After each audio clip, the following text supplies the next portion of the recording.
Well, I guess the problem is that in the West, we have a totally different cultural relationship to this word, the self, based on our, particular history, the particular history of our way of thinking.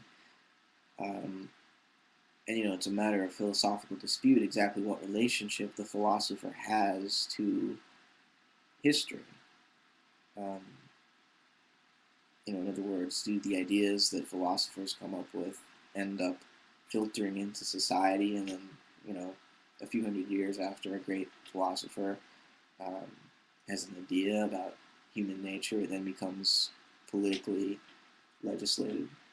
It becomes a reality in the day-to-day lives of people, normal people who aren't necessarily intellectuals, who don't necessarily um, consciously articulate a metaphysics, an epistemology, a morality, or an ethical system. Most people just live, and even philosophers with their grandiose systems have to live as well. Um, so, for the philosopher, though, for the academic philosopher in the West, you're expected to know something about the nature of reality, something, you know, that you would be prepared to argue for. And you can see where, there is a religious aspect to philosophy. I mean, certainly there are atheistic philosophers, but they are religiously atheistic.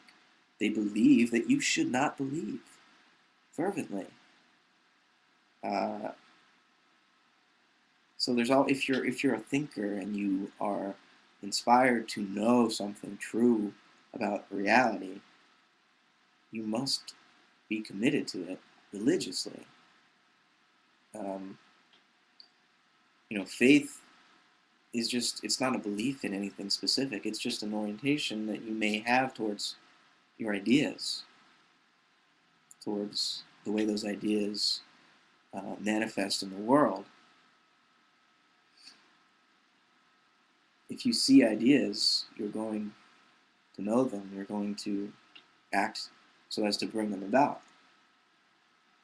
Um, and that's really what the philosophers obsessed with, are ideas, these invisible relationships between things. And I mean, the word thing or object or fact, um, whether or not it refers to something in the world or is just the particular way that the world reacts when we try to grasp it, we can never know, because as soon as we are thinking, we're definitely grasping. The question is, does the grasping create the fruit? Does the perceiver create the perceived? Or do they arise together? Are they dependent upon one another?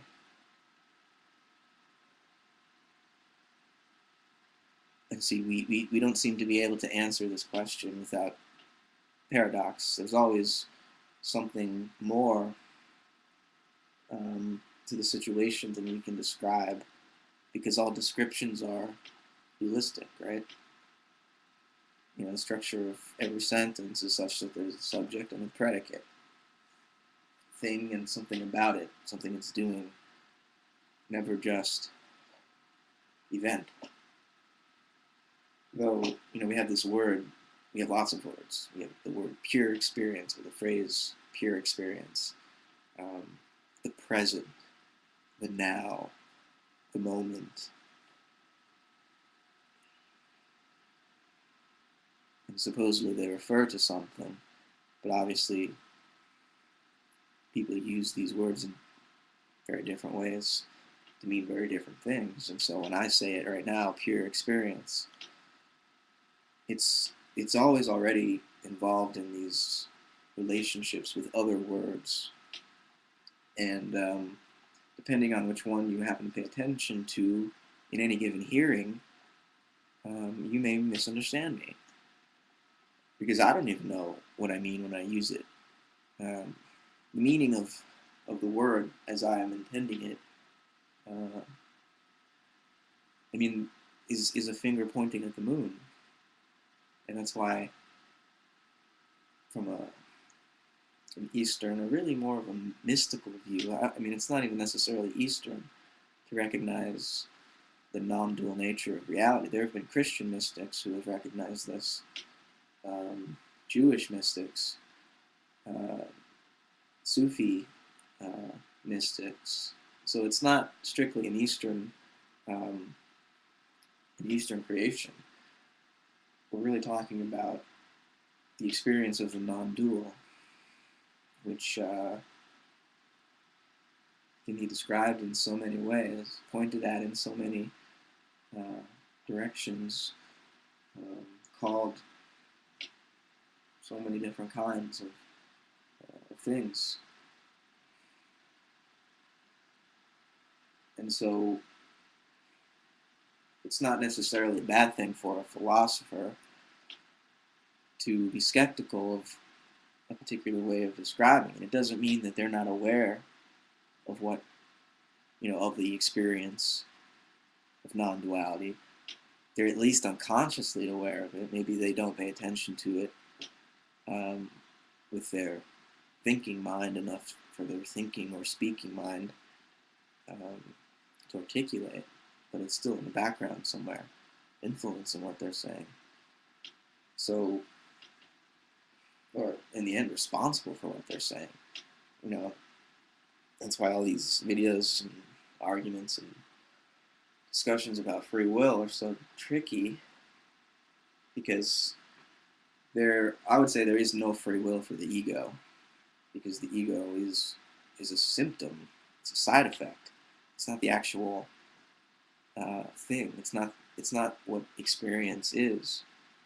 The ego is not the master of its own house. In fact, it's not its house. The house is larger than the ego. Someone else is in charge. So, but then we wouldn't want to necessarily say that we are determined. We are largely determined, but we can realize a certain kind of freedom. Only spirit is free, ultimately.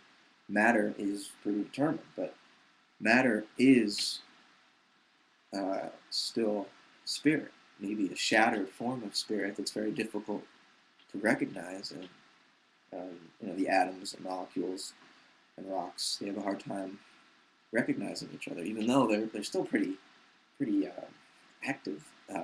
Think about plate tectonics, and the Earth is alive as plant and animal life only because the rocks are pulsing and like repairing themselves. It's like a wound that keeps healing itself.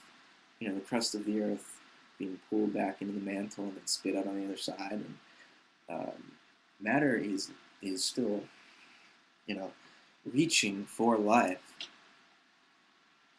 Rocks are trying to breathe. If you look at the whole surface of the planet, very slowly, but they're taking the initial breath that would eventually lead to the emergence of life. You've got to have an electromagnetic field projected by the iron core spinning for life to survive on the surface, because that keeps the solar rays and the radiation from the sun at bay, so that these complex organic molecules can come together on the surface and not be fried. If the core freezes up, there's no life on that planet. So that's, nebulous pantheism. One could argue that everything is alive and it's all part of the same process, but it's not really, you can say it's nebulous pantheism, but actually that's what science is telling us. That's what our investigation of nature has shown us, that the whole thing is a process. It had a beginning. Space and time, in some way, had a beginning 13.7 billion years ago. What does that mean? Has has the Western mind